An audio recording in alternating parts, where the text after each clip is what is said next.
Everybody have a seat. Thank you so much. Well, good afternoon. This is, thank you. This is a very good-looking group. I want to thank Carrie for the introduction and your outstanding work to empower women in Singapore. Give Carrie a big round of applause.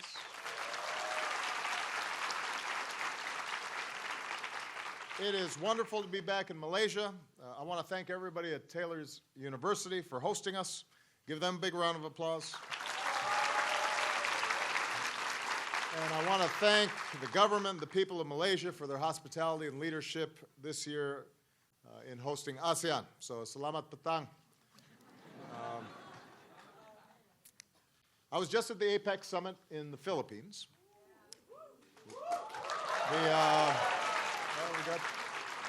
The Philippines are in the house. Yeah. And so I just landed a few minutes ago, and this is my first stop. Summits like APEC and ASEAN are important, and I meet with all these leaders, and we take pictures, and we talk about all kinds of things. So I don't mind spending time with older people, like me. But one of the things that I love doing most on these trips is the time I spend with young people like you, because of your energy and your idealism and your optimism, because that reflects the future and the promise of the ASEAN region. I'm not going to give a long speech because this is a town hall and I want to spend most of my time in a conversation with you. I did one of these when I was here in KL last year.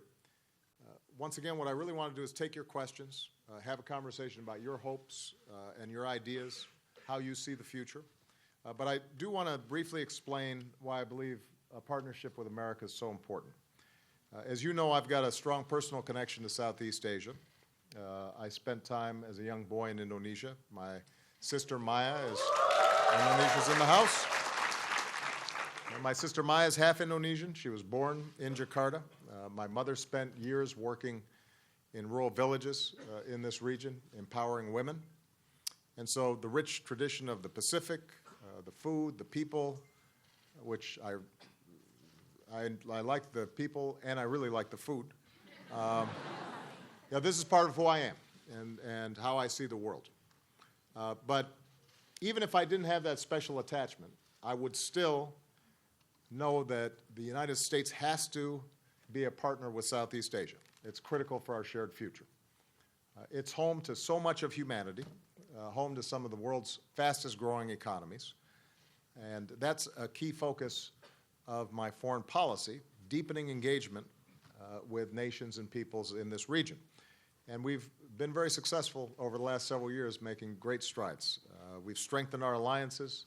We've deepened our partnerships with emerging countries and institutions like ASEAN. We recently negotiated the landmark Trans-Pacific Partnership to grow our economies and support jobs in each of our countries. Together, we're working to stand up for human rights and democracy. And I want to commend, in particular, the people of Myanmar for their participation in last week's historic election. It is,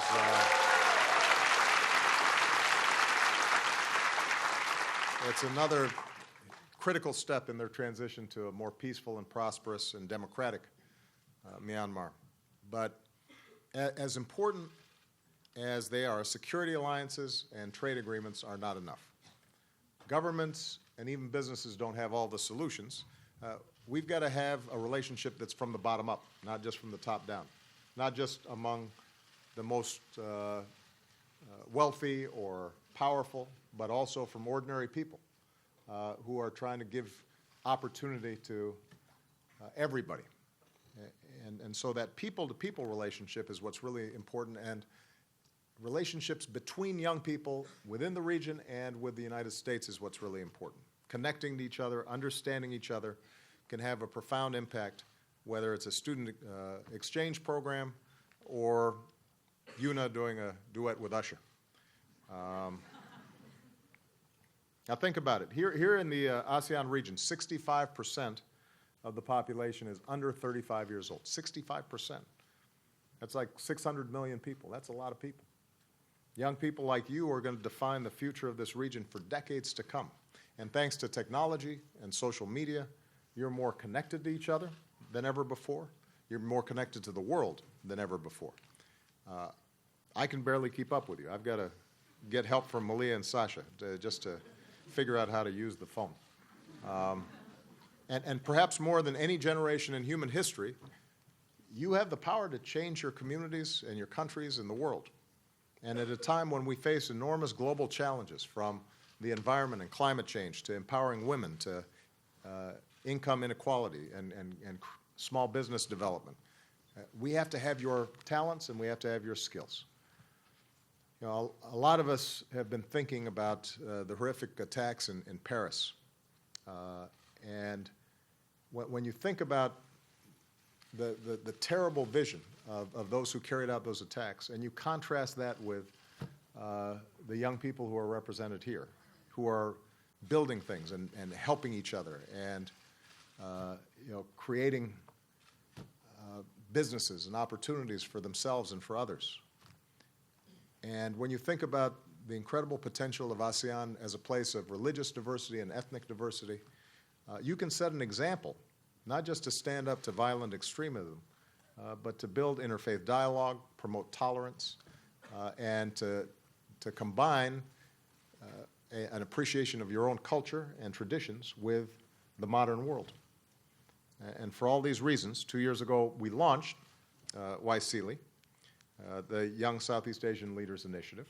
And the goal is to empower young people like you with the skills and the resources and the networks so you can turn your ideas into action. And since then, our YSEALI network has grown to more than 55,000 members across 10 ASEAN countries. We're still growing. We've held 9 regional exchanges. We're offering workshops and online networking and hands-on training. We started a grant competition to support you as you work together across countries to tackle regional issues like climate change. I want to commend Malaysia for its new partnership with the Peace Corps to create a Malaysian volunteer corps that works in underserved communities in other ASEAN countries. That's part of the spirit of YSEALI. And as part of our YSEALI fellowship, we've now welcomed more than 300 young people from across ASEAN to the United States, with another 200 who are coming in the next 6 months. So these fellows study in American universities, they experience our state and local government, they work in our nonprofit sector, they intern in major U.S. companies. I welcomed some fellows to the White House, and then they take these experiences home and they apply them to their communities. And they're not just learning from the people that they're working with in the United States, they're learning from each other as part of a network. So they come back, they're launching their own businesses, they're advocating for an end to human trafficking or expanding women's rights, fighting corruption, promoting transparency and good governance. The point is, every day, the young men and women of YSEALI are making a difference across this region. And just as important as the tools and the skills that you're gaining is the connections that you're creating. Because as part of the YSEALI network, you're forging friendships that you'll draw on for a lifetime, and you're sharing ideas and learning from each other. Because when you're trying to turn that idea into a business or start a new civic organization or even running for office, it helps to have people who understand the kind of change that you're trying to make and who you can go to for help and encouragement, and maybe they have some experiences that are relevant to what you're trying to do. So as young people, you have to stand together, and that's why YSEALI is so important. Because of all the challenges and threats that the world faces, I am absolutely confident that young people like you, with your passion and drive and commitment, you can make a difference. And I know you will. You already are. So before I open it up for questions, one of the things I want to do is just call on a few people who've been part of the YSEALI network so they can give you just some examples of the great work that they're doing. Also, I want some of the older people here to hear about the wonderful things that YSEALI is doing. So I've got 3 individuals that I want to call on first, and then I'm just going to open it up and we'll have a good conversation. So the first, we're going to have Tu Chao Win from Burma, who's working on behalf of human rights and civil society organizations as part of the transition to democracy.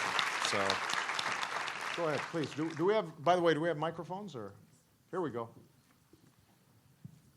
Thank you so much, Mr. President. And you said that recently the conclusion for our election. Yes, it's a pleasure time for me this time. That is a miracle for me. Even over 10 years ago, I cannot imagine that I would be here now. Because, you know, Myanmar people had been staying under the military regime for a long time. But after 2010 elections, you know, Myanmar is a little bit, the transparency in some settle. So I joined 2013. So I founded the Myanmar Knowledge Society. That is a publication house which focuses on the human rights and democracy issues. I am one of the editor of Journals of Human Rights and Democracy. Yeah, that is a very first journal of human rights in Myanmar after 2010. And then last spring, I joined the YCL program that is exactly to say the ACYPL program, American Council of Young Political Programs. So I applied the programs. I was in Washington, D.C. I was working in the Amnesty International as my intent. And there, even I didn't have, the friends across the ASEAN country. But after I applied this program, I got now so many ASEAN countries, especially my friends from the Indonesia. We always talk about the transitional periods, and we Myanmar people always compare with the transitional periods and the democratization process in Indonesia. We always talk about Indonesia. So I can learn some knowledge, ideas, experience from my friends from Indonesia. So that is why, the YCL program is that inspired me too much. Before, after, very, very different for me. So I do encourage you guys, we would go on in the futures. And by the way, I really thank to Mr. President, because I noticed that actually one of your, the policy, engagement policy, I admire most. Because you use this policy after that, Myanmar, the more transparency and open to the democracy. Just now, recently, our historical and successful election had been. So that is one of the outcomes of your engagement policy. And the other outcome is me and my friends from there, Myanmar. One of my friends from here, he is actually the former political prisoner. We were working politics for the government of the year. He was sentenced in prison. Me too. Now, he's now studying in the Australian National University. His subject is political science. Now, I'm running in Myanmar, Human Rights Defenders Forum. I'm the chairperson of that forum.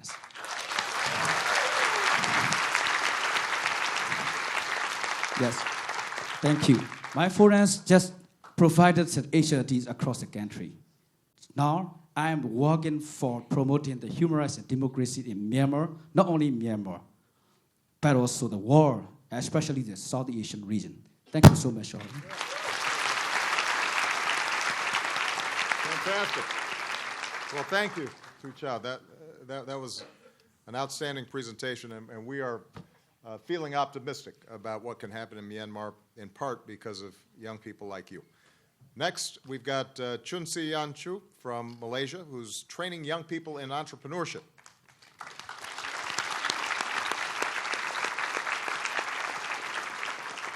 Thank you, Mr. President, and it was such an honor to be here.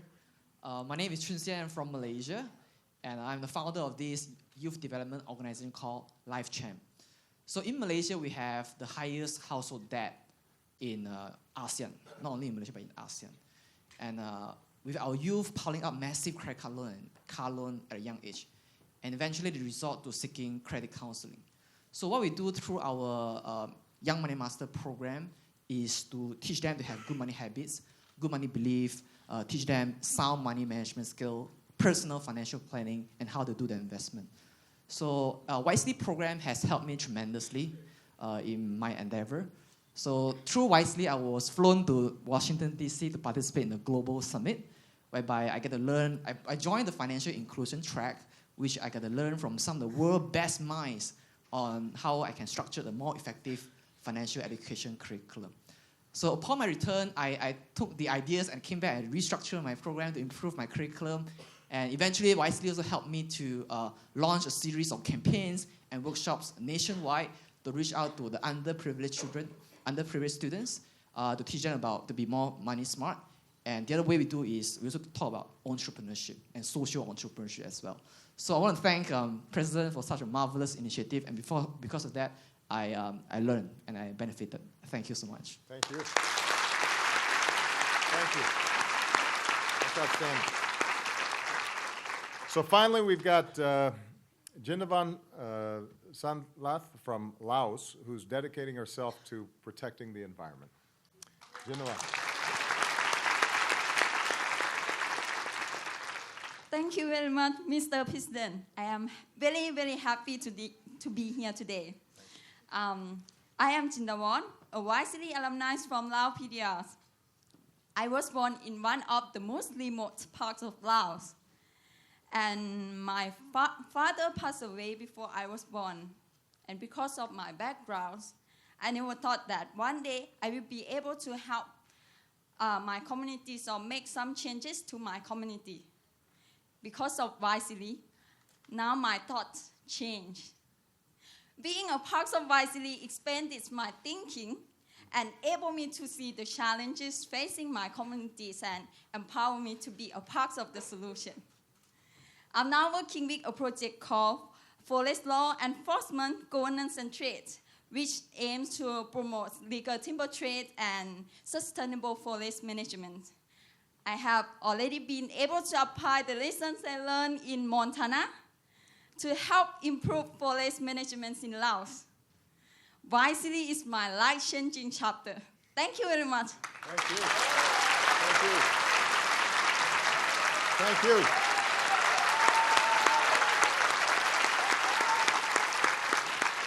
So you can tell, just talking to these young people, the incredible things that they're already doing. I am wondering, was it cold in Montana? Did you have a big coat? No, when you were in Montana, did you have to wear a big coat, or was it? It was okay? Oh, you're tough, because Montana's cold. But maybe, I guess if it was in the summer, it was okay. Yeah, it's beautiful there. But this just gives you some sense of the incredible work that's already being done by so many of these young people. So with that, I want to open it up for questions, comments, ideas, and what... Here's what I'm going to do, though, is I'm going to go boy, girl, boy, girl. That way we can make sure that, it's fair. I'm also going to take off my jacket because it's a little warm, And I know you may ask me some tough questions, so I want to...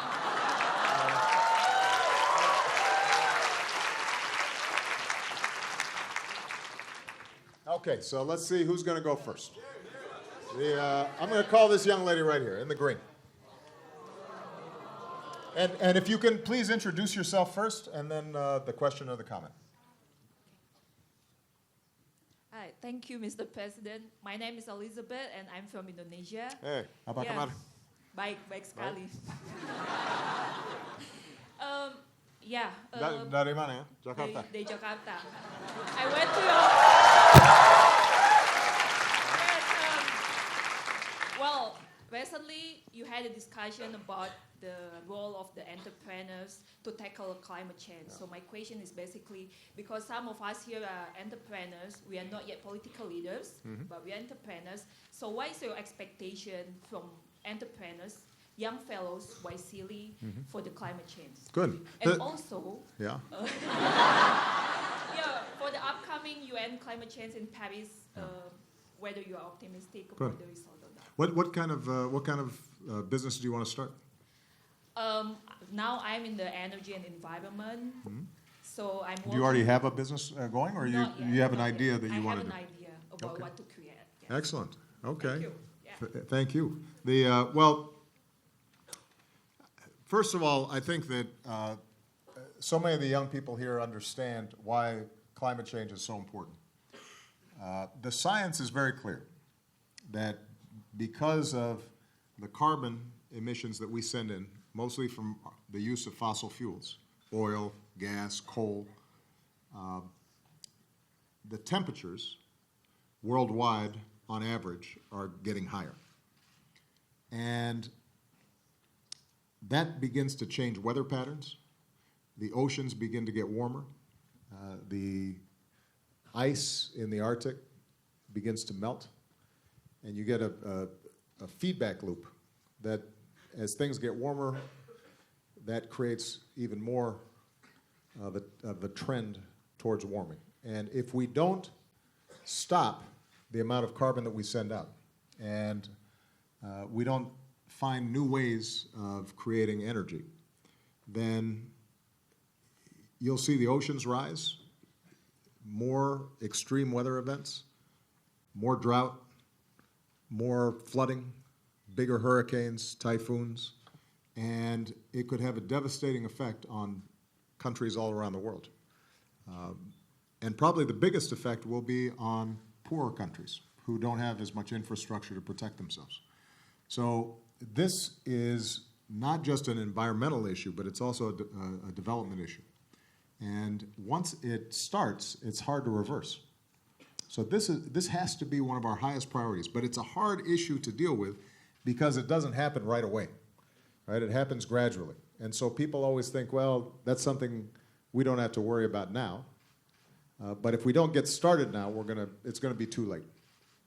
So we have to be wise and think about the future. And young people, especially, you have to care about this a lot, because if you don't do anything about it, you're the ones who are gonna have to deal with it. I'll be gone. But you'll have to deal with it, and your children and your grandchildren. So business has an important role to play in this, because, first of all, a lot of the carbon pollution is created by industry for energy production, for electricity production, power plants, transportation. And one of the things that we're trying to do is to encourage companies to both become more efficient so that they're using less energy, which means that they can produce the same amount with less electricity or less oil or less gas. Also, transition to new energy forms like solar or wind that are clean, and create, through research and development and new products, new ways of producing energy. So when I was in the Philippines, I was with Jack Ma, who was the founder of Alibaba, and that's a huge company that is really the leader in e-commerce in Asia. But I was also with a young woman who had just invented a lamp that could generate energy with seawater. So she could just take 1 cup of water and 2 tablets of salt, or take seawater potentially from the ocean, and it would create 8 hours of light instead of using kerosene. So she's now trying to get funding to manufacture and distribute this lamp that she has created. And business is going to be critical in dealing with climate change, because sometimes, especially in poorer countries, people think, well, we don't have to worry about the environment because first we have to develop and create businesses and become wealthier, and then we can worry later about the environment. But part of what I'm trying to persuade business is that you have to start now, and there's business opportunities. You can make money in clean energy instead of using dirty energy. And more and more businesses, I think, are beginning to realize that there's no contradiction, and the same is true in countries as well. You look at a country like China that has developed so fast, but now they can't breathe in Beijing because the pollution can be so bad. And they're starting to realize that if they want to sustain their development, they've got to start using different production models. And businesses can help to design new ways of manufacturing, new ways of developing energy. So we really want to encourage businesses to get involved, and they can make money doing it. The most polluting industries are typically the old-fashioned industries, the old ways of doing business. I know the people here, for example, have been dealing with the smoke from the peat fires, right, that are coming over from Indonesia. Well, you know, the palm oil industry, that's not a high-value industry. I mean, that's not something that's going to develop a strong middle class and business opportunities over the long term. It's just a classic extractive industry or commodity industry. And in the modern economy, you want to be inventing new products and services rather than just figuring out what you can take out of the ground. And so I'm encouraging both governments and businesses to start thinking about the opportunities of clean energy. In Paris, our hope is to get all the countries to agree that they will set targets for reducing carbon emissions. It won't be the same for every country. More developed countries, they should do more.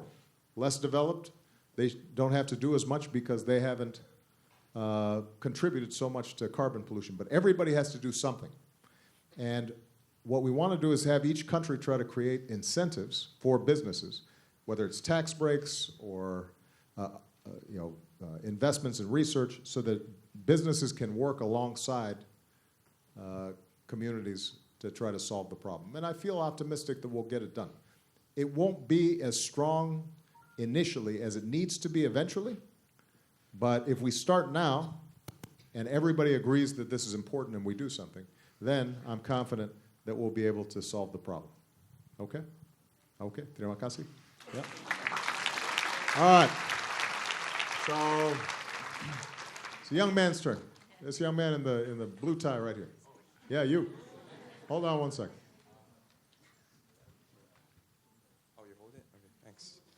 So good afternoon, Mr. President. My name is Alpheus. I'm from Malaysia. Did you say Elvis? Sorry, no, not Elvis. Alpheus. Alpheus, okay. Yeah, so nice to meet you, Because I Mr. was thinking President. we had Elvis in the building. Okay, But so it's Alpheus. That's a cool name. thanks. The same as yours. Yeah. Okay, so That's good. yeah, so my fellow YCD cohorts and I are actually results of your vision. So thank you for that. And we are very glad to have you here with us. Talking about democracy and freedom of speech, Malaysia is currently embroiled in a political scandal, and its frail justice system can bring no right. Therefore, as thankful as I am for this, I would like to take this opportunity to ask you for your assistance in raising this issue to the Prime Minister of Malaysia and encourage transparency and independence of operations. Thank you. Of the Malaysian Anti-Corruption Commission, Public Accounts Committee, the Bank Negara, and all media organizations. So thank you. Okay. Well, I will do it. So now I admit that I was going to do it anyway, but now that I hear it from you, I'm definitely going to do it. But see, now keep in mind, the United States, we always have to be a little careful because we're such a large country and we have a lot of influence. I think there are times sometimes when people say they don't want us meddling in their internal affairs. And the United States has to have some humility because there have been times where we did the wrong thing. There have been times where we have problems in our own country, right? And so we want to go tell other people what to do, but then back home we're not always doing what we say we should do. But I do believe that there are basic values that we all share. And one of those values is that countries work best when everybody has a voice that can be respected, and that the press is able to report on what is happening in current affairs, and people can organize politically peacefully to try to bring about change, and that there's transparency and accountability. And when you look at which countries have done best in terms of development, typically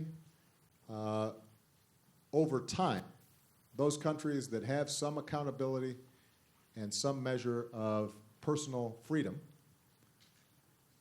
tend to do better. And those countries that don't have more problems. So, whenever I meet in international forums like APEC or ASEAN, whenever I meet with individual leaders, I try to encourage them to move more in the direction of transparency, accountability, to empower people so that they can participate in civic life. And I always want to be honest with people whenever I talk to folks that that doesn't mean that we don't do business with countries sometimes just because we have shared security interests or economic interests. If I have to meet with President Xi of China, even though I may not agree with the approach of his government towards human rights, because China's such a big country, and on something like climate change, if we don't cooperate, then we won't solve the problem. There are occasions everywhere in the world where I will meet and the United States has a relationship and cooperates with a country, even though their human rights record may not be good. But I want to assure you that in all of those meetings, we always raise these issues. And part of what we're trying to do also is to create an international support for these issues. So one of the things I did at the UN, for example, was something called the Open Government Partnership. And the idea behind the Open Government Partnership is that every country each year makes a pledge for what they're going to do to make themselves more accountable, more open, more transparent, to root out corruption. And not everybody starts out at the same place, but just by encouraging people to put out plans, even if they don't always meet the plans right away, it raises the standards and the sights of people and encourages people to aspire to improvements. And it's just like democracy. When we were hearing about Myanmar, and they talked about Indonesia as an example. Well, Indonesia, when I was living there as a child, was not a democracy. Right? It was basically, you had President Suharto, and you had the military, and there weren't elections every few years. And it didn't happen right away. The transition took some time. But as long as we keep on encouraging that kind of change, I think we really can make a difference. Okay? Thank you. All right, good question. All right. That young lady right there. You. Yeah, you. Yeah, you. Hold on, we got to get a microphone. Good afternoon, President Obama. Thank you for coming to the Philippines. No, Yeah, I'm Cherry. I'm Filipina. So I'm a founding farmer and chairman of Agria Agricultural Systems International, Inc. Actually, Agria is also a partner of U.S. Embassy Public Affairs in Manila. We are helping them to send 4 young fellows in the professional fellowship program. Mm-hmm. And for that, what we do in Agria actually is we're trying to make farming cool, smart, sexy, and humane in the Philippines. Okay. Yeah, because it started when I spoke in the World Economic Forum, and I said, let's make farming sexy in front of our president of the Philippines, and it became a headline. So I need to stand and putting a program about it. But yeah, we've been helping a lot of farmers in the Philippines, and now including fishermen. And I know you have a garden in the White House by the First Lady, and thank you so much for that. It's a common denominator problem in Asian countries right now that our farmers are endangered species. They're getting older. The average age is 57 years old. And there's a diminishing interest for the young people to be involved in agriculture. Mm-hmm. And speaking of climate change in connection to agriculture and the exponentially growing population, how do you see the importance of young people to be involved in not just food production, but also food wastage? Thank you. I think that's a great question. It's a great question. So, first of all, although interest among young people in farming may be diminishing, if you look at the ASEAN countries, the majority of people are still making their living on the land. And you still have a lot of subsistence farming and small plots. And any country that is still in a development stage has to focus on agriculture. That's true in Africa, that's true in Latin America, it's true here in the ASEAN countries. And it depends on the country, obviously. But typically, the first step is to help each farmer become more efficient. Because usually farmers are not, in poor countries, they're usually not using all the agricultural technology that's available. And some of it is very simple, and some of it's very cheap, but they don't have the information. So one of the things that we're trying to do through a program called Feed the Future is to find farmers, help work with countries, to just give them basic seeds, irrigation practices, how do you improve your yields. And we've been able to see, because it's starting at such a low point, farmers doubling their yields on the same amount of land with this, without a lot of mechanization, without big capital expenditures. Once they are able to increase production, then the next step is making sure that they get a fair price, right? And one of the things that's been really interesting is the power of the internet to empower farmers. Because in most countries these days, even in rural areas, people have a cell phone. And so part of what we're helping people to do is to find out what are the market prices for their products on a day-to-day basis on their cell phones so that they don't get cheated. They know what it's being sold, how much it's being sold in the city. So now, whoever the middleman is, they know that they should be asking for a certain price for their crops, and they can start planning in terms of how, how much grain versus fruits and vegetables or what have you that they're farming. And that can also increase their incomes, not just their production. Once you do that, then they can start buying some, for example, one of the programs we're seeing is an entire village sharing one tractor. It's sort of like an Uber for farmers.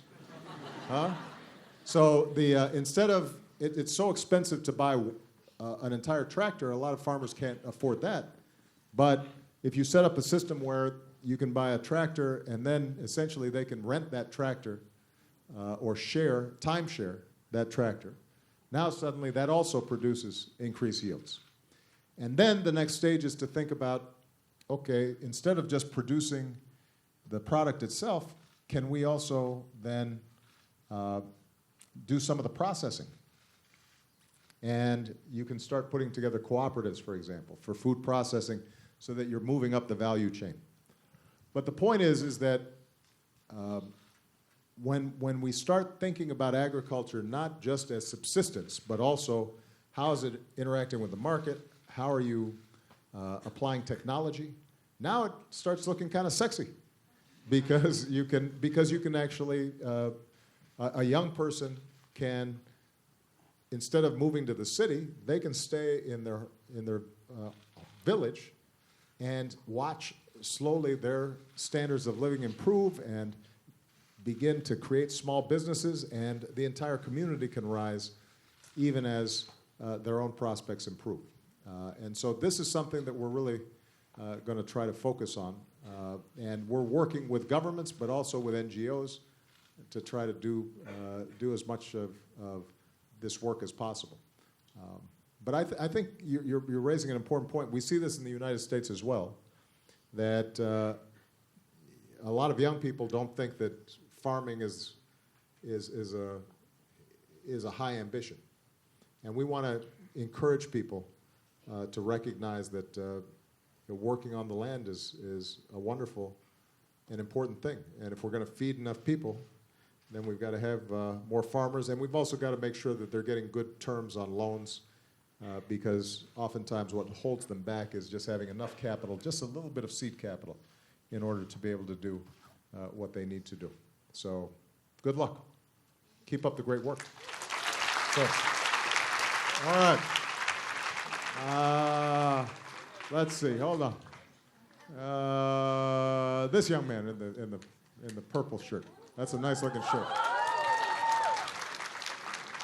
Now, why was everybody cheering for him? I mean, he does look nice in his purple shirt. But Thank you, President. yeah. And greeting. My name is Dom. I'm from Cambodia. Uh-huh. My question is, since many people have focused on a lot of high issue, I want to go low. So the How question low are you that- going to go? I have no idea. So the question that I want to ask you is that, since yourself is aging toward a very senior life, and That's pretty low.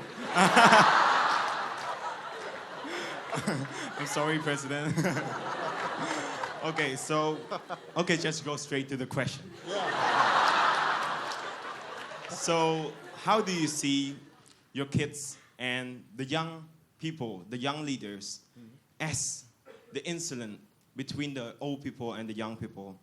Because from my society, the gap between the old and the young is very divided. So I want to see your perspective toward what is your initiative and what is your will as a president, a person who see a lot of problem. So what do you want to see from young people like us in the future when you get old? So what... I think you get my question, right? I got your Thank question. you so Sit much. down.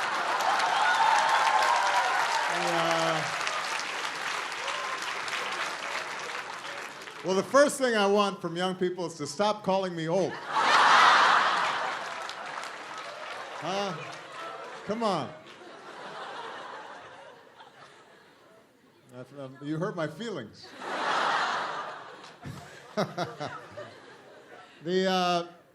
Well, look, we all get old. It's true. And when I came into office, I had no gray hair, and now I have a lot. Although I will tell you that I don't dye my hair, and a lot of my fellow leaders do.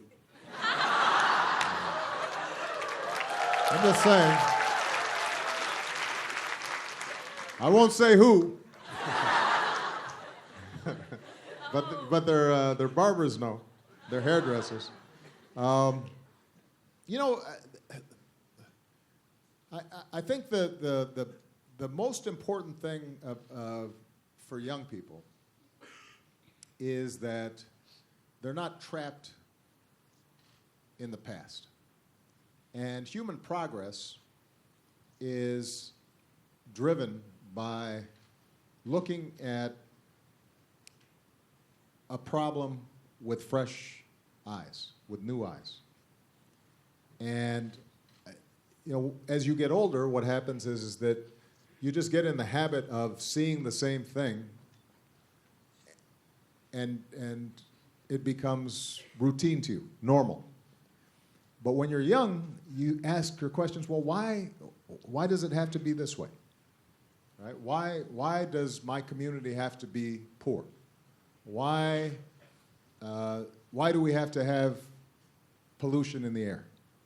Why do we treat women differently than men when it comes to being able to go to college and get an education? Why should we discriminate against a minority group in our country? And that's the power of young people, is asking why. Now, you know, little kids, they naturally do that, right?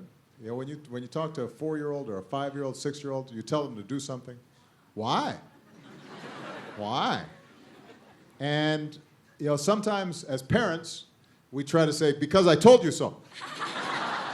And we don't want to talk about it, right? But that impulse to ask why is actually what drives human progress. That's the reason that the steam engine was created. That's the reason the internet was created. That's the reason that Martin Luther King was able to march and change America. That's the reason that Gandhi was able to liberate India, is because they didn't take for granted the way things are, but instead tried to dream about the way things could be. And that's the job of young people. Old people don't do that because they're comfortable, or they've become resigned, or they've become cynical, or they're just tired, or they're comfortable. And so they don't ask those questions. But young people, you have to ask those questions. Right? Now, you then have to work. And one of the things that I always say to young people when I talk to them anywhere, including in the United States, one of the flaws of young people is you're oftentimes impatient. And bringing about change, doing anything important, typically takes time. And it's hard work. And sometimes you'll fail initially. And you have to stay with it. And so you can't give up. So if you're asking a question, how am I going to, why not start a business for clean energy?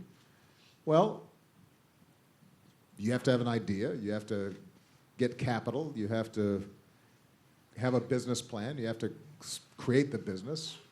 It may not work right away. You may get frustrated. If you're trying to bring about political change, there may be a lot of risks if you're trying to bring about political change in a place like Myanmar. Are you willing to take those risks? Are you willing to make sacrifices? What happens when it doesn't work initially? Are you willing to then get back up and start again? And that, I think, is the most important thing. Vision is important, but then you also have to have the persistence to keep working to make progress. And I always tell young people to have big dreams, but then also be willing to work for those dreams. It's not going to come right away. All right? Okay.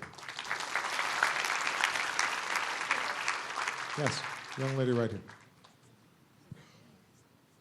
Here, I'm sure we have a microphone.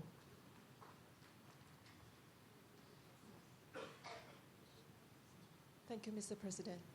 My name is Jesslyn, and I'm from Malaysia. Last year, I joined the YCD program in spring, and I've spent 5 weeks in Washington, D.C. So after we have been exposed to a lot of different political parties, campaigns, and we've been exposed to a lot of different nonprofit organizations fighting for interests of particular communities in the country. Mm-hmm. So my question for you today is, what are the current challenges of the United States of America as a developed country, and what are the advice that you would provide to the potential young leaders in this region to avoid the pitfalls of the challenges facing the U.S. today? Well, that's a great question. Look, the United States, in many ways, is better positioned than it has ever been for leadership in the 21st century. Our economy, after the crisis in 2007, 2008, has recovered faster than almost any other country. Our economy is stronger than most other large developed economies in the world. We are producing more energy than ever before, producing more clean energy than ever before. More young people are going to college than ever before. We have expanded health care through the program that I set up, the Affordable Care Act. We have some of the best businesses in the world, incredible entrepreneurship, and we remain the leader in innovation and new ideas.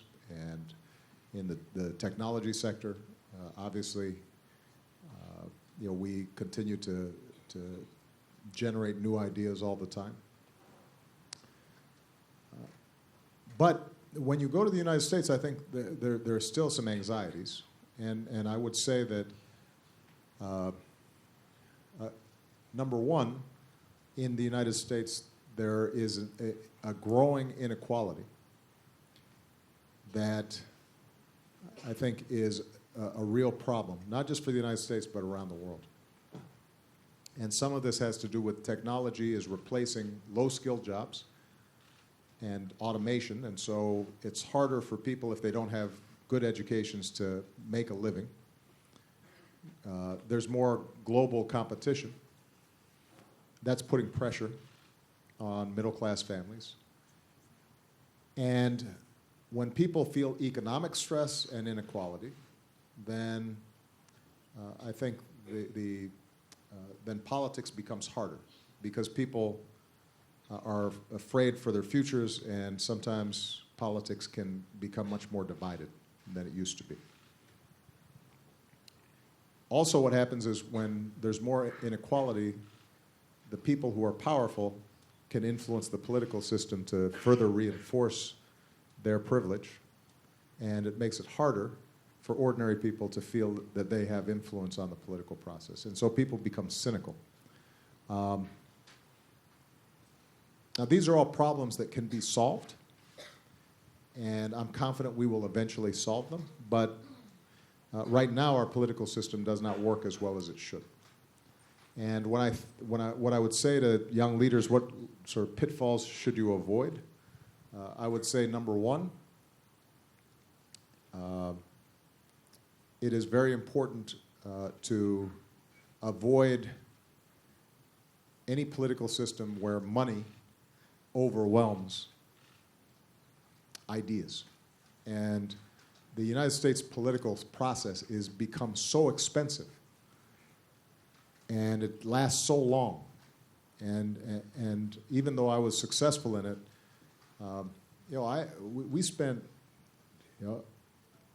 hundreds of millions of dollars in television advertising and in all the things that go into a U.S. presidential campaign. But it's also true for members of Congress.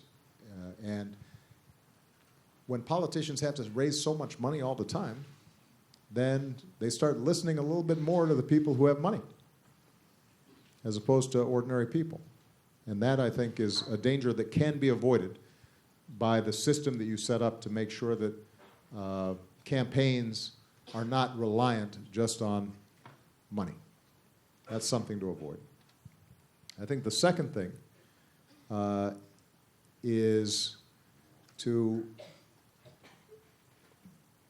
politics in the United States increasingly is defined by personal attacks and saying very sensational things in the media. Now, that's true for politics everywhere to some degree. But I think that for young leaders like you, as you get into politics, trying to focus on issues and trying to debate people you disagree with without saying that they're a terrible person, I think that's something that you always have to watch out for. Historically in the United States, the issue of race has been very prominent. And that's not unique to the United States. Every country has some divisions, not every country, but many countries have divisions around racial or religious or ethnic differences. And the young people, Waisili, I really hope that all of you are fighting against the kinds of attitudes where you organize political parties or you organize interest groups just around ethnic or racial or tribal lines. Because when you start doing that, it's very easy for people to start thinking that whoever's not part of my group is somehow less than me. And once that mindset comes in, that's how violence happens. That's how discrimination happens. And societies that are divided ethnically and racially are almost never successful over the long term. Now, the United States, we've struggled with this for over 200 years. But it's still an issue that comes up. And so, I would guard against that here in your home countries. But the truth is, here in Southeast Asia, as everybody here knows, that same kind of tendency happens, right? I mean, I remember when I was growing up in Indonesia, every once in a while, you would have riots against the Chinese Indonesians, even though they were part of the community. But somebody would start saying, hey, those people, that's our problem. And you'd have stores burned down and people killed. And right now in Myanmar, one of the big challenges that's going to have to be addressed is how ethnic groups are treated. The Rohingya in Myanmar right now are treated differently, even though they've been living there for generations. But there are a lot of people, because they're of a different religious faith, they say those aren't real, they're not really part of our country. Well, once you start going down that line, then that's a dangerous thing. So that's probably the biggest advice that I would give is to watch out for that. You look at what's happening in the Middle East right now. Those countries are in chaos, so many of them, because of this notion that somehow if somebody worships God differently than you, that they're less than you. And people are slaughtered based on that idea. And the countries can't grow. Businesses can't start. So, of all the things to guard against, I think that's the biggest thing. Okay. All right.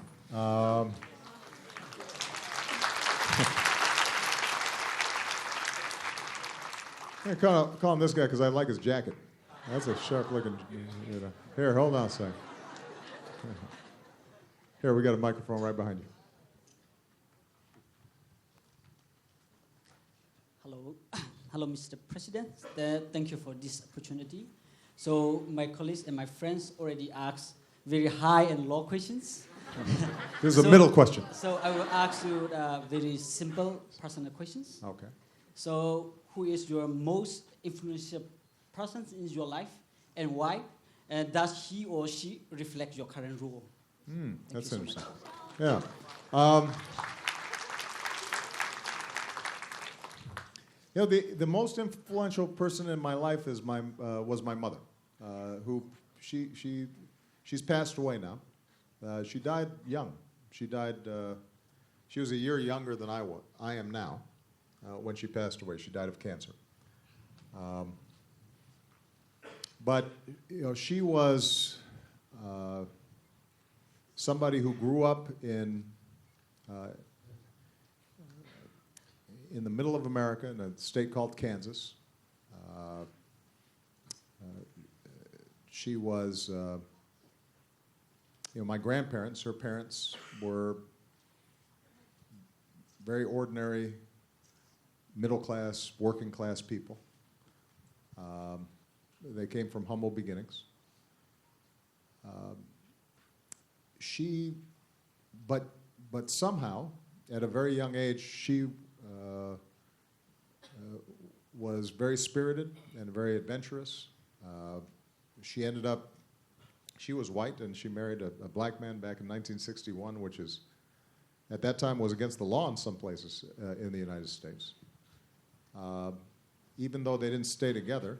She then moved, remarried an Indonesian and came here to Southeast Asia, and initially was just teaching English, but over time she became interested in how to help women in villages develop incomes. And so she spent most of her life in development work. And, you know, she was a very kind person and a very loving person. And she believed that everybody was important. So she would treat a very wealthy businessman the same as she'd treat a peasant farmer. And she tried to respect everybody. And she taught me that everybody has worth and everybody has a purpose. And so I think that the values that I have today, how I try to behave and how I try to treat people, is all based on those things that she taught me when I was young. And those are the same ideas and values that I try to teach to my daughters, even though they never had a chance to meet her.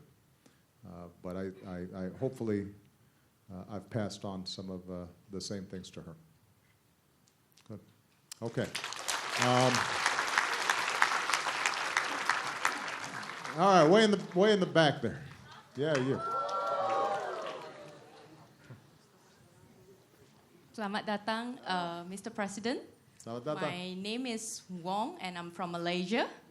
My question for you today is, you have 2 terms as president. As you wrap up your term, what would you consider the best part, and what were the parts you wish you could have carried out? Thank you. Okay. Well, the most important things I did as president were the actions I took very early on to save the economy. Because when I came into office, not only was the U.S. economy on the road to a deep depression, but the global financial system was very fragile and could have broken down had we not taken some very important steps. I'm not saying that was the most fun part, but I'm saying that was the most important part. I think the thing that I take the most satisfaction from is the healthcare law that I passed, because today there's 17 million people who have health insurance that didn't have it before, and you know, we're the only highly developed country in the world that doesn't have a universal healthcare system where everybody has access to health insurance. And we still don't have everybody getting health insurance because the program that we set up, some politicians have blocked its full implementation in their states. And we have a complicated system of government, and the healthcare system generally, a lot of it is in the private sector, so it still leaves some people out.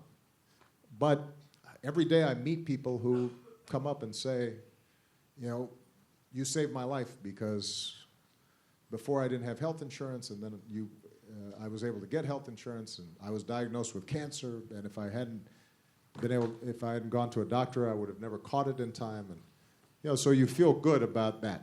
And it was a hard fight, it was a big fight, and we got that done.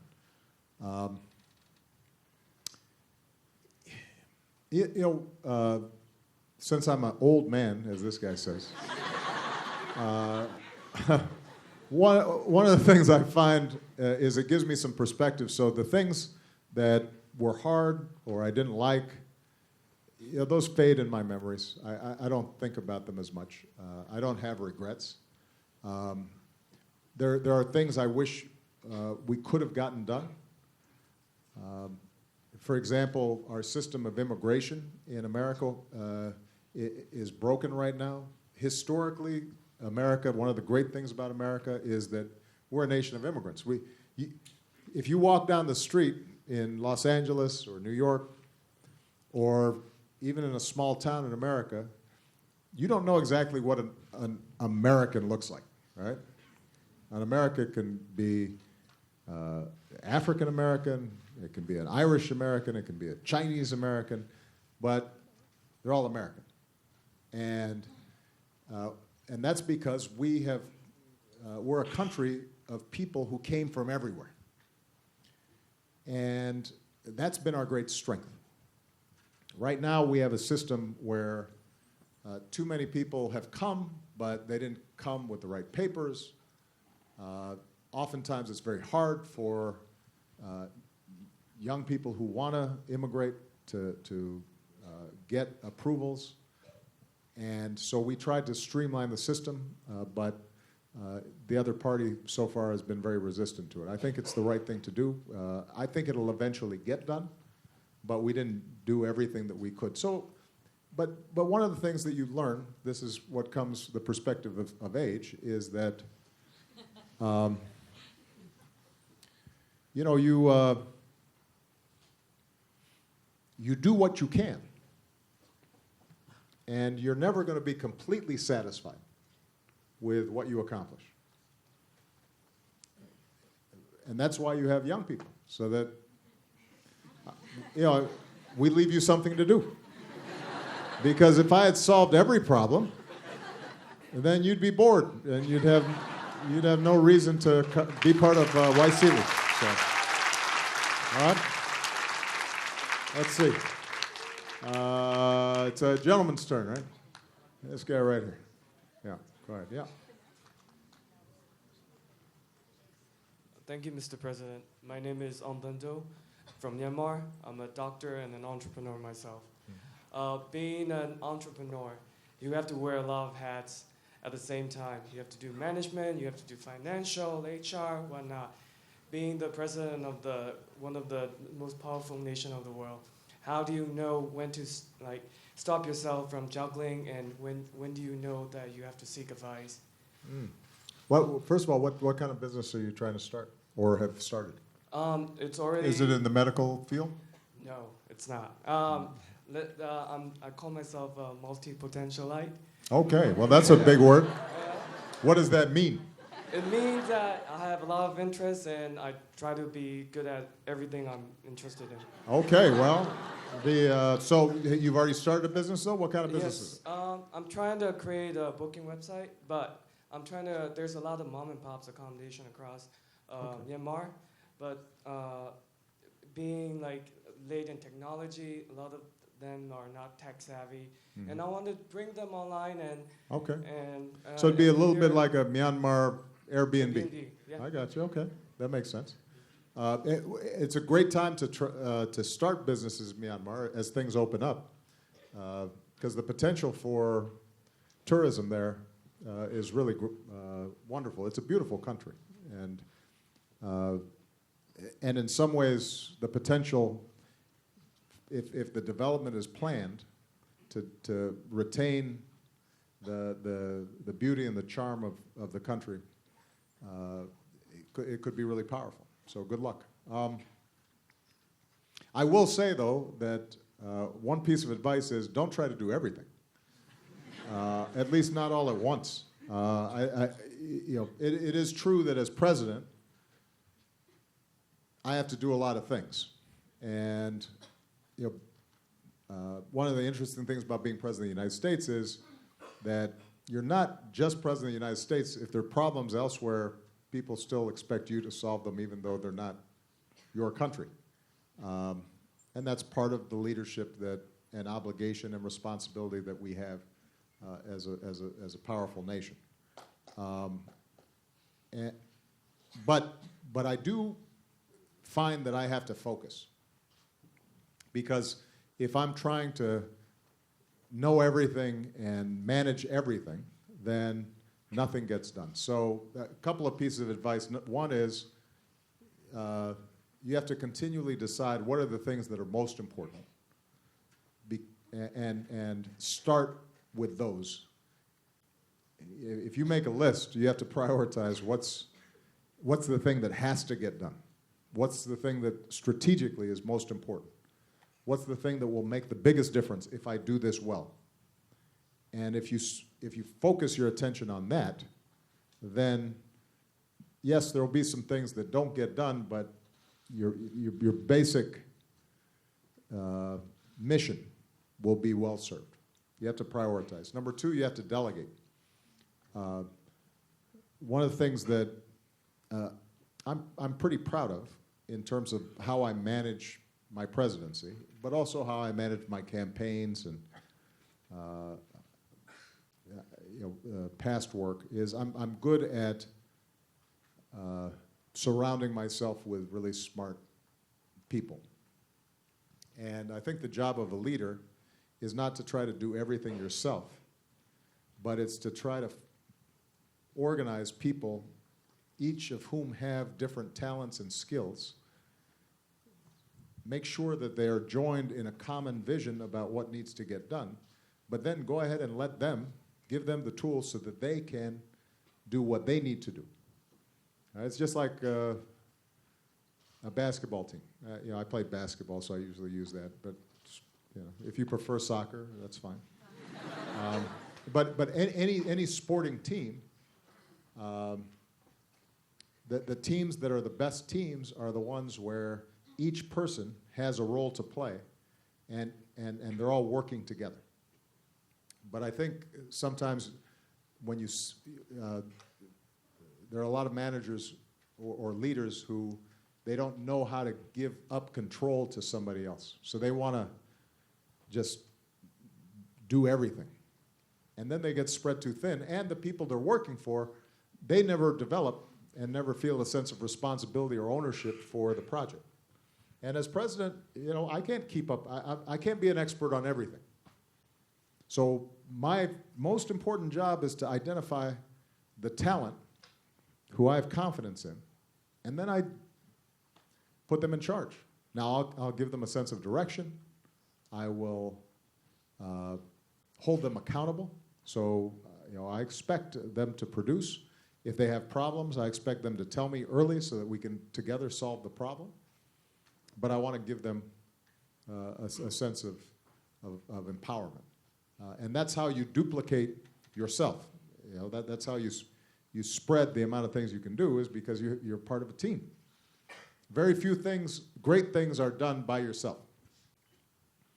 Maybe if you're Picasso or Mozart, you can go off into a room and you can produce great things. But most great accomplishments, human accomplishments, they're done as a group.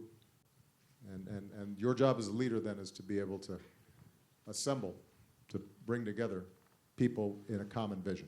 And then the third thing I would say is you have to be able to be honest in evaluating what's worked and what doesn't work, and make adjustments.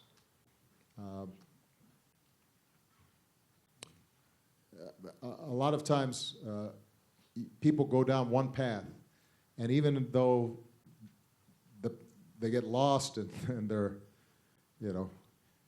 at a cliff and they can't pass, but they still want to keep going forward. And sometimes you just have to realize, what, this path didn't work. I've got to try something different. And so you have to be honest and constantly reevaluate and reassess what you're doing, and be open then to new information and criticism. That's part of the what I was saying earlier about democracies and freedom of speech. Well, that applies to any organization.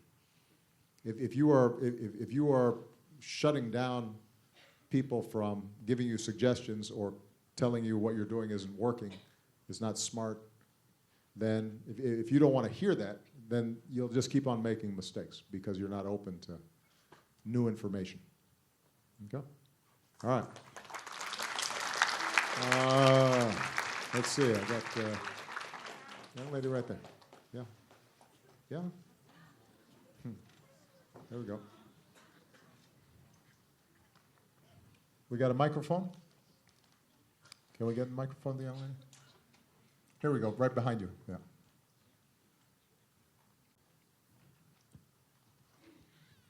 Thank you. My name Uma. I'm from Indonesia. I'm working in Center for Handicraft and Batik in Yogyakarta. That's a nice batik you have on. Yes, I'm wearing the skirt batik. Yes. Yeah, it's very nice. Batik. Yes, thank you. So my office always supporting to small industries. Mhm. You know that handicraft and batik are produced by home and small industries. Right. And now we encourage the people to use the natural dyes to coloring the batik and Mhm. handicraft.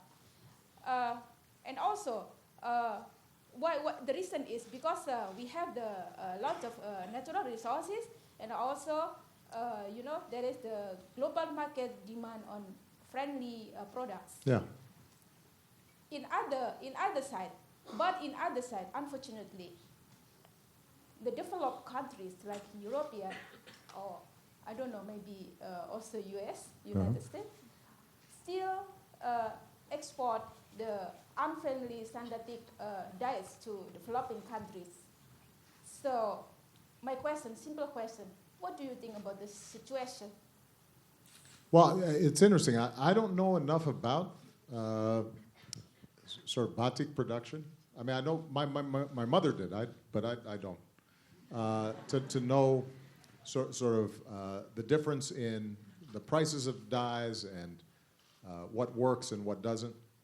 Here's what I would say, though, is you're absolutely right that in the United States, at least, consumers are more and more interested in environmentally friendly and organic products.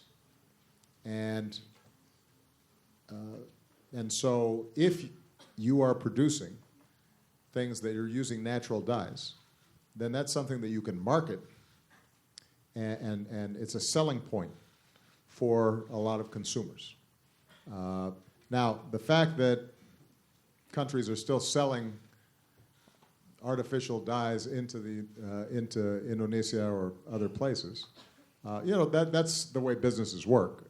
Now, as long as they're not poisonous and they're not hurting people, that's not something probably that you're going to stop. But what you can do is to start marketing the fact that you use natural dyes, and that may be very appealing to people. This brings up a larger question, which is the issue of trade.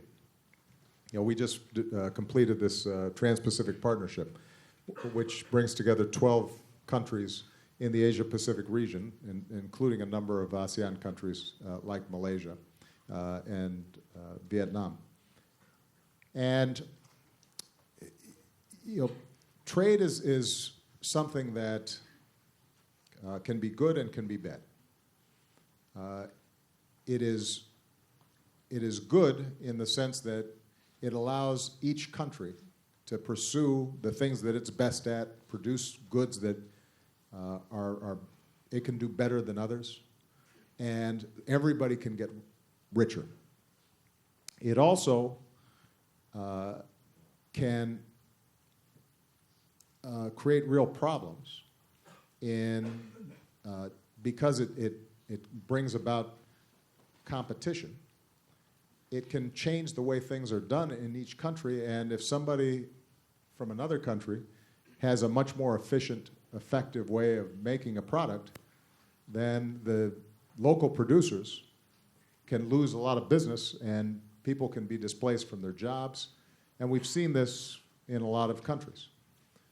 So part of, I think, the goal of every country is not to close off from trade, but if competition comes in, then the government has to help that country adjust to this new competition and to find new ways of creating jobs and creating wealth. And Singapore is a good example of a country that's done this very well. I mean, if you think about Singapore, Singapore is a tiny little country. It doesn't have any oil. It doesn't have any significant natural resources. But it has been very good about investing in its people, in providing them education. The government runs itself very efficiently, and it plans it is good in planning and thinking about, okay, if we're manufacturing this and now there's new competition and we're no longer the low-cost producer, what's the new thing we should be good at? And they help then retrain people and help companies transition into a new way of doing business. And the truth is that in today's economy, countries are constantly having to change. They constantly have to transform themselves, and people constantly have to change. Because the economy is just too dynamic, it moves too fast. Because of the internet, because of transportation, you can't cut yourself off, unless you're North Korea. You can't cut yourself off from the world. And those countries that try typically fall behind because they can't keep up with the ever-changing economic environment. So this is where good government policy is important, and helping people retrain and helping industries adapt. That's one of the most important roles of government in today's economy. Okay, I've only got time for 2 more quick questions. I don't know about that.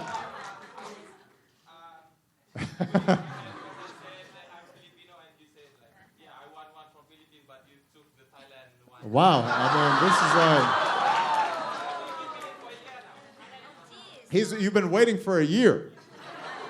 Well, okay, well, you've already taken the floor, so go ahead. This better be a really good question, though. Huh? Since he just went ahead and announced it. He's been waiting for a year to ask this question. 1 whole year. Okay, you have a lot of pressure on you right now. Let's see how good a question it is. No, you only get 1. Go ahead. All right. Okay. There's 2 questions. Sorry. That's one. Okay. Okay, just one. One is this is about American principles, and I believe, you are at the end of the TPPA agreement, right? And to me, from where I'm coming from, the CSOs in Malaysia, we believe that the TPPA is a very elitist deal. What is your name? My name is Rizal. I'm from Malaysia, and I'm half Filipino because my dad is a Filipino. So you're not actually Filipino, you're Malaysian, who presented yourself as a Filipino, and then insisted on asking this question. But Man, I'm Asian. all right. But I'm ASEAN. Well, just go ahead and ask your question. Go ahead. All right. So we believe that the TPPA is an elitist deal. The people has been excluded from it, even from the start. Only 5 out of 30, the clauses, or not clauses, like chapters in that deal is regarding trade. I want to take you to the context of Malaysia. In Malaysia, you have indigenous people. You have 70% out of the poor are women. You have so much more people who are lagging in behind. Okay, so let me just check back my notes. Hold on, please. Come on, man. This can't be too long a question, though, because I want to get one more question in, so hurry up. With the expected rising prices in medicines and major challenges in SMEs, startups, how does this tally, this deal you say that which is inclusive and everything, how does it tally with your principles of human rights, transparency, and equality that the U.S. stands for? Okay. So so first of all, what is true is that whenever you're negotiating a trade deal, and this is true for any trade agreement, if you're negotiating with 12 countries, and if there's not some space for the negotiators to basically agree on the deal, but the whole time everybody's commenting on every aspect of it, then it would never get done, right? In the United States, if basically every chapter was subject to various interest groups asking, well, we want more of this or we want more of that, and the business community saying, we want this, and the labor union saying, we want that.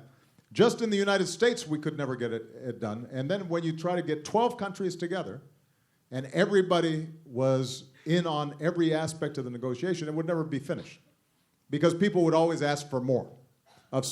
And I'm not just talking, I mean, the pharmaceutical companies would want more, the agriculture sector would want more, everybody would want something. Because the nature of a trade agreement is that there's so many interests involved, right? So what we've done instead is you close the initial deal, right?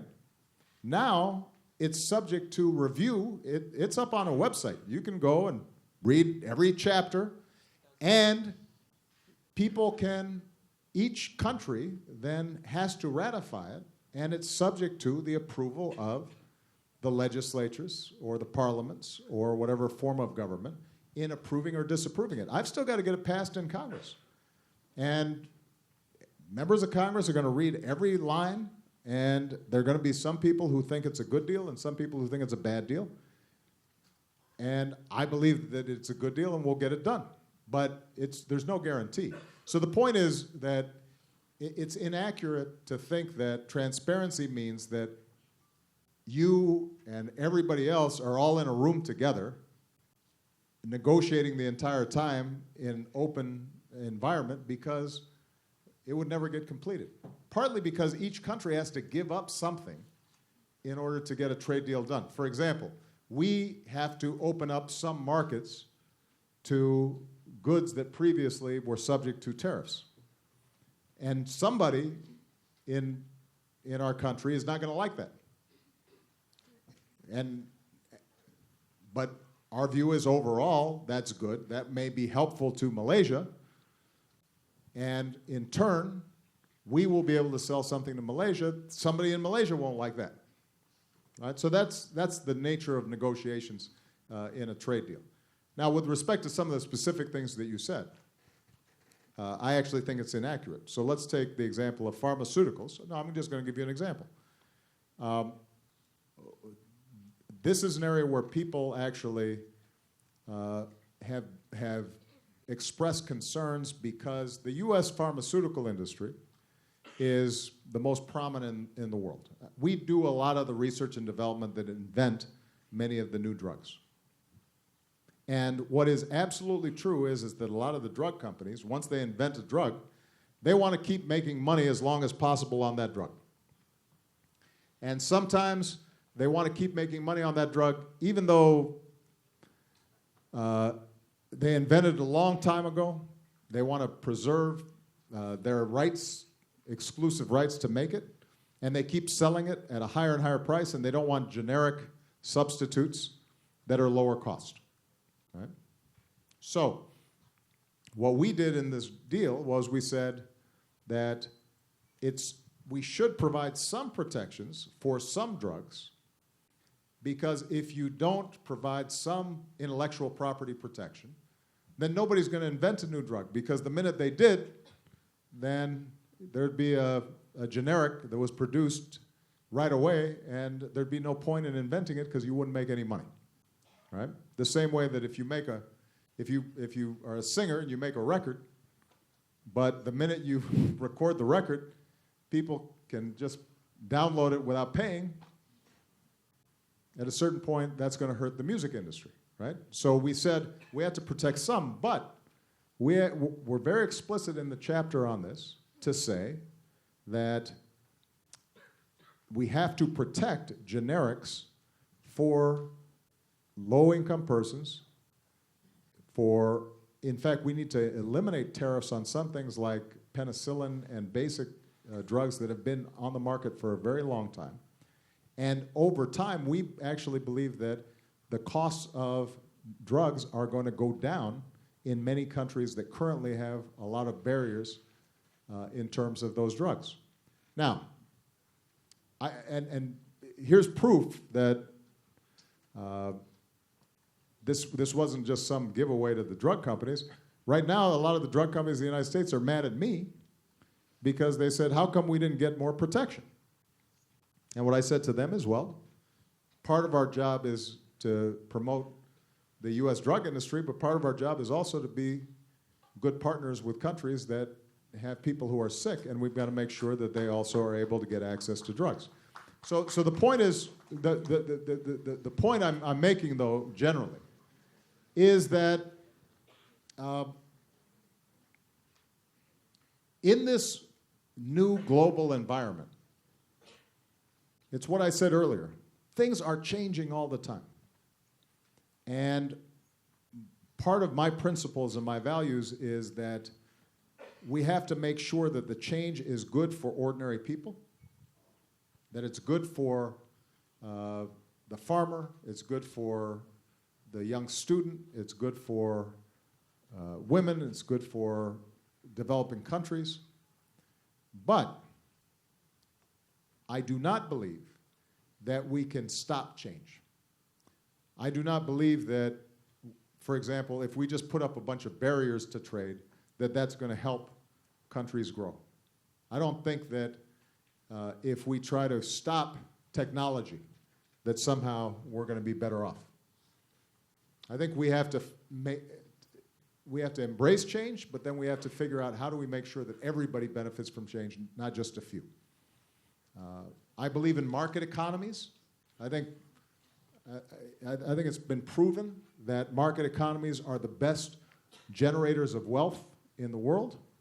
But I think that market economies also have to have some government interventions to make sure that it's fair and there's fair competition and that small businesses are not excluded by monopolies and that workers have some basic protections.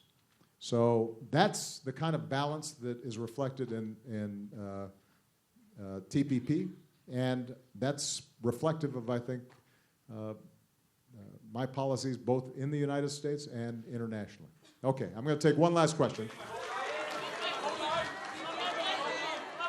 Okay, now let's see. Let me just hold on a second. I'm just trying to wait. I want to make sure we've heard from the Philippines, from Myanmar, Cambodia. We haven't heard from Thailand. Thailand. All right. We got to get a Thailand question. Thank you so much. I'm Dara from Thailand. I'm bisexual. Yeah, I have a question. Should anyone being LGBT have to go to the jail? Should anyone being different policy view have to go to the jail? I didn't know for your opinion, but how could we have a regional or international cooperation if some countries are still facing the kind of problems? Thank you. Okay, that's a great question. Look, the answer to the first question is simple: no. People who have a different sexual orientation are deserving of respect and dignity like everybody else, and they shouldn't go to jail for it. Now,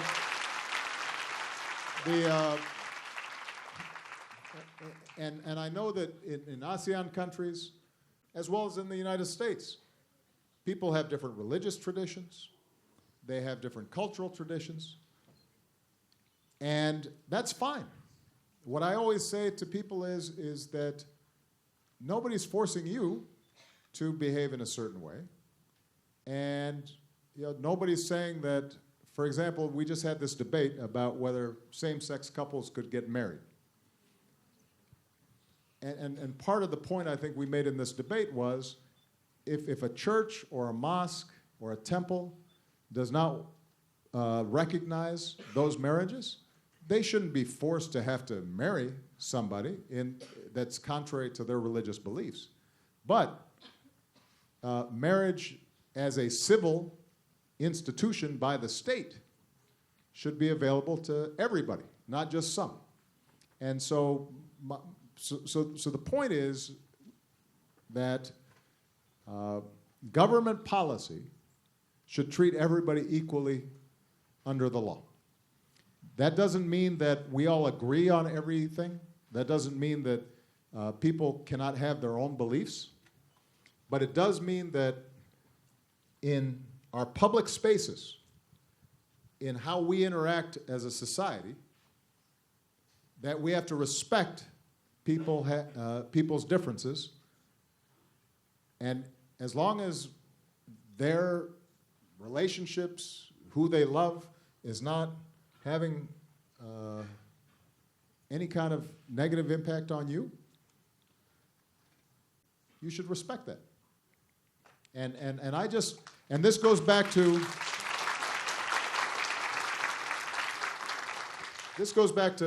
the thing I mentioned earlier when you asked me about what can we learn from the United States.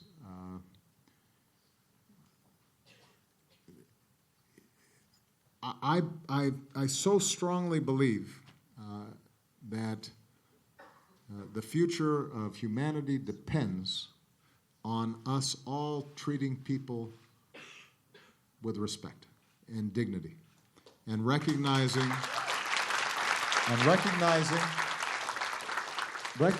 that whatever your religious background, whatever your ethnicity, whether you're a man or a woman, whatever your sexual orientation,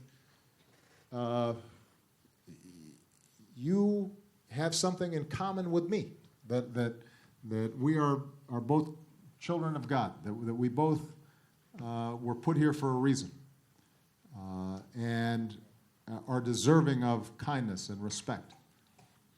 And I think that as young leaders, if you can promote those ideas in your countries, in your businesses, in your governments, if you start in your nonprofit organizations, if you're always thinking in terms of how do we make sure that everybody is treated fairly and everybody is deserving of respect, then there's no problem we can't solve.